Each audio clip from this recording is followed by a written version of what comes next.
জাবালে নূর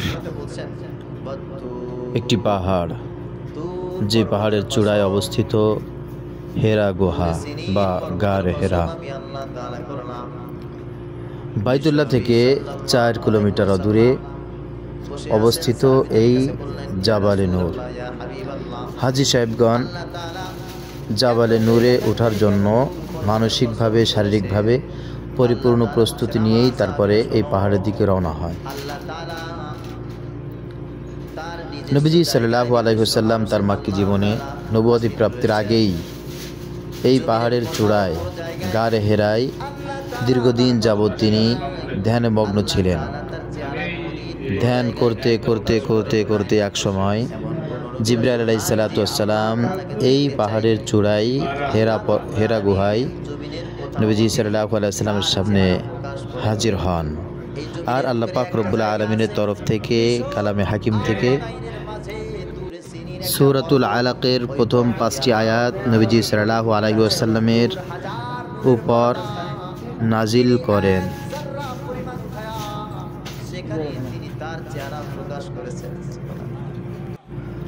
মাটির পদদেশ থেকে এই পাহাড়ের উচ্চতা 650 মিটার। এই পাহাড়ের চূড়ায় অর্থাৎ হেরা গুহায় প্রবেশের জন্য সৌদি গভর্নমেন্ট পাহাড়ের কিনারে কিনারে কেটে রাস্তা তৈরি করেছেন। যেই রাস্তা বেয়ে পাহাড়ের চূড়ায় উঠতে গেলে আপনাকে 1250 থেকে 1500 মিটার অর্থাৎ 1.5 কিলোমিটার থেকে 1.5 কিলোমিটার পর্যন্ত পথে হাঁটতে হবে। আর এই পথটি হেঁটে উপরে উঠতে আপনার 1.5 ঘন্টা থেকে 15 ঘন্টা সময় অতিবাহিত করতে হবে। বয়স্ক মানুষ এবং অসুস্থ মানুষের দ্বারা এই রাস্তা বেয়ে উপরে ওঠা একেবারেই অসম্ভব বটে। আমরা আজকে আলহামদুলিল্লাহ হাজী সাহেবদেরকে নিয়ে আমি নিজেই রওনা হয়েছি হেরা পর্বতের সেই স্থানে পরিদর্শনের জন্য যেখানে নবীজি সাল্লাল্লাহু আলাইহি ওয়াসাল্লামের উপর কুরআনুল কারীম প্রথম নাজিল হয়েছিল।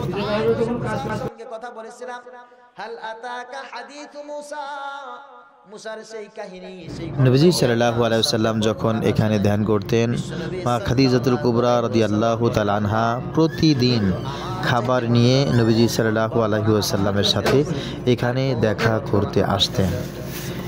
এটা ওঠা এতই কষ্টসাধ্য যে মা খাদিজাতুল কুবরা রাদিয়াল্লাহু তাআলা আনহা এখানে ওঠার কারণে আল্লাহ পাক রব্বুল আলামিন এত খুশি হয়েছিলেন, নবীজি সাল্লাল্লাহু আলাইহি ওয়াসাল্লামকে আল্লাহ পাক রব্বুল আলামিন নিজেই জানিয়ে দিলেন, হে রাসূল, আপনি আপনার খাদিজাকে আমার তরফ থেকে সালাম পাঠিয়ে দিন।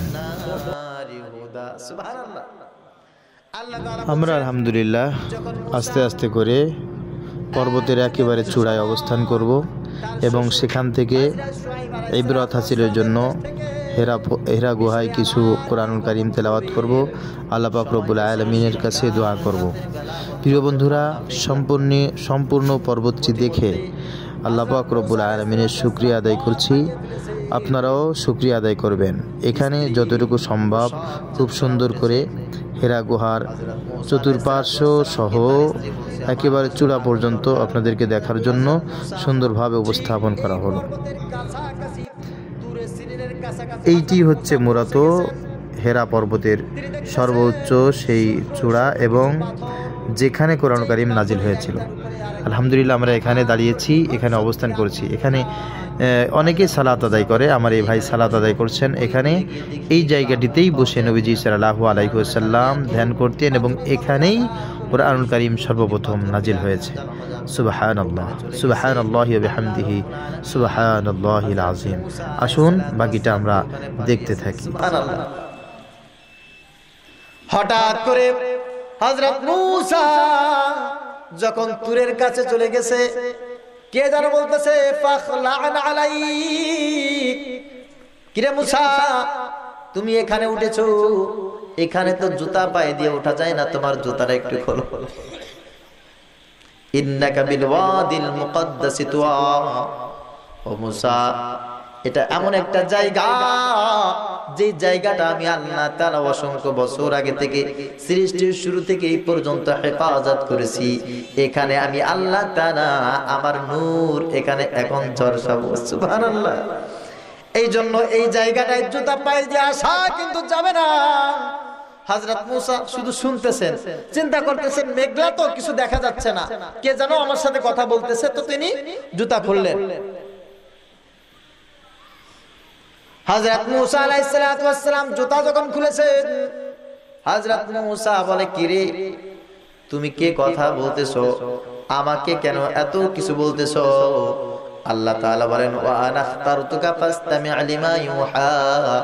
ও মূসা, তোমাকে শুধু শুধু আমি জুতা খুলতে বলি নাই, তোমাকে এমন একটা জায়গায় আমি নিয়ে আসছি, আমি আল্লাহ তাআলা তোমাকে চিরদিনের জন্য तमाम পৃথিবীর মানুষের জন্য তোমাকে বাছাই করেছি। ফাসতামি' লিমা ইউহা। ও মূসা, এখন তুমি শ্রবণ করবে যা আমি আল্লাহ রাব্বুল আলামিন যেটা তোমার কাছে প্রেরণ করব। সুবহানাল্লাহ। এখন মূসা আলাইহিস সালাতু ওয়াস সালাম এতক্ষণ কিছু বলেন নাই, রাগী মানুষ তো, মেজাজি মানুষ তো, মনে করেন সে মনে করছে পিছন থেকে কেউ কিছু বলছে আর সে উত্তর দিচ্ছে। এখন বলছে, কে রে আমাকে এত কথা বলছো, এত উপর দিচ্ছ, তুমি কে? আল্লাহ রাব্বুল আলামিন মূসাকে বলছে, ইন্নানি আনাল্লাহ। ও মূসা, আমি আল্লাহ। সুবহানাল্লাহ। ইন্নানি আনাল্লাহ লা ইলাহা ইল্লা আনা ফা'বুদনি। ও মূসা, ভয় পেও না, রাগান্বিত হও না, আমি কে কথা বলছি মূসা তুমি জানো না? আমি হচ্ছে আল্লাহ তোমার রব। আল্লাহু আকবার। আমি তোমার রব কথা বলছি। মূসা আলাইহিস সালাতু ওয়াস সালাম শুনেই বলছে, তাই নাকি? কেমন রব? দেখা লাগবে। সুবহানাল্লাহ। দেখা লাগবে। আল্লাহ তাআলা বলেন, না না, দেখা যাবে না। এবার আল্লাহ তাআলা মূসার সঙ্গে কথা বলা শুরু করে দিয়েছে। কি কথা বলেছে আপনারা সবাই জানেন, ওটা আমার উদ্দেশ্য না। অনেক কথা হয়েছে, হয়েছে কি হয় না? অনেক কথা হয়েছে, আপনারা জানেন। আল্লাহ রাব্বুল আলামিনের কাছে মূসা আলাইহিস সালাতু ওয়াস সালাম কথা বলতে বলতে এক পর্যায়ে মালিকের প্রেমে যখন দেওয়ানা, আল্লাহ তাআলাকে আর ছাড়াছাড়ি নাই, মালিক তুমি আমার সামনে আসো। আল্লাহ তাআলা বলেন, না আমি আসতে পারবো না, আমাকে তুমি দেখতে পারবে না। মূসা আলাইহিস সালাতু ওয়াস সালাম যখন ছাড়ে না, না ছোট বান্দা, আল্লাহ তাআলা বলেন, মূসা আমাকে যদি দেখতে চাও, ওই যে তুর পর্বত, ওটার দিকে তুমি তাকাও। সুবহানাল্লাহ। ওটা তাকাও। বলে ওখানে তাকাইলে কি হবে? বলে এখনো তুমি দেখতে পারবা। যখন তাকিয়েছে, ফালাম্মা তাজাল্লা রাব্বুহু লিল জাবাল জাআলাহু দাক্কাও ওয়া খাররা মূসা সাইকা। আল্লাহু আকবার। তাকিয়েছে, মূসা দেখলো সঙ্গে সঙ্গে একটা আলোর ঝলকানি, সঙ্গে সঙ্গে মূসা বেহুশ। পাথর পুড়ে সুরমা হয়ে গেছে, ছাই হয়ে গেছে। পাথর লাল ছিল, কালো হয়ে গেছে। সাদা ছিল, পাথর মাটির কালার হয়ে গেছে, পাথর পড়ে গেছে। কিছুক্ষণ পরে হযরত মূসা হুশ হয়ে গেছে। বলে, আল্লাহ, ও মালিক, কি দেখলাম, কি ঘটে গেল আমার জীবনে? হযরত মূসা আলাইহিস সালাতু ওয়াস সালামকে আল্লাহ তাআলা বলেন, সমস্যা নেই, ইন্নী ইসতাফাইতুকা আলান নাসি বিরিসালাতি ওয়া বিকালামি। ও মূসা, আমি তোমাকে বাছাই করেছি, তোমাকে সিলেক্ট করেছি, আমার জন্য, ইসলামের জন্য নির্বাচিত করেছি। ও মূসা, কিয়ামত পর্যন্ত তোমার নাম, এই পাথরের নাম, এই পাহাড়ের নাম কিয়ামত পর্যন্ত আমি মানুষের জন্য নিদর্শন হিসাবে রাখবো। এই পাথর নিয়ে যে গবেষণা করবে, তোমাকে নিয়ে যে গবেষণা করবে, আমি আল্লাহ তাআলা তারকে আমি পরিপূর্ণ হিদায়াত দান করে দেব। সুবহানাল্লাহ। আল্লাহ তাআলা বলেন, তুর পর্বতের কসম, অতুর, এই তুরের কসম আমি আল্লাহ তাআলা আমি নিজেই করতেছি। শোনো, আল্লাহ তাআলাকে দেখা যায়? আমরা তো বিশ্ব নবীকেও দেখিনি, দেখেছি? আমি দেখিনি তোমায় চোখের তারা, তবুও তোমায় ভালোবেসেছি। দেখতে পারি নাই, ভালোবাসার কোনো অভাব আছে?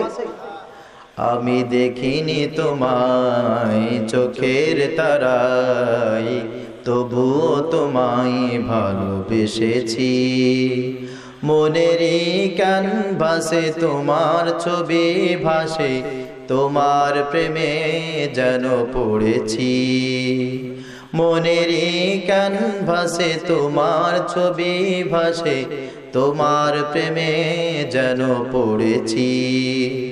আমি দেখিনি তোমায় চোখের তারায়, তবুও তোমায় ভালোবেসেছি। সব ভালোবাসা কার জন্য? হযরত মূসা আলাইহিস সালাতু ওয়াস সালাম আল্লাহ রাব্বুল আলামিনের ভালোবাসায় তিনি সিক্ত হয়ে গেছেন। আল্লাহ তাআলা কুরআনুল কারীমে সেই পর্বতের নাম উল্লেখ করে বলছেন ওয়াত-তুর, তুর পর্বতের কসম। 2 নম্বরে আল্লাহ তাআলা বলছেন শোনো, আমি শুধু তুর পর্বতের কসম করলাম তা নয়, ওয়া কিতাবিম মাসতুর, আমি আল্লাহ তাআলা 2 নম্বরে একটা গুরুত্বপূর্ণ জিনিসের কসম তোমাদের সামনে করলাম, এমন কিতাব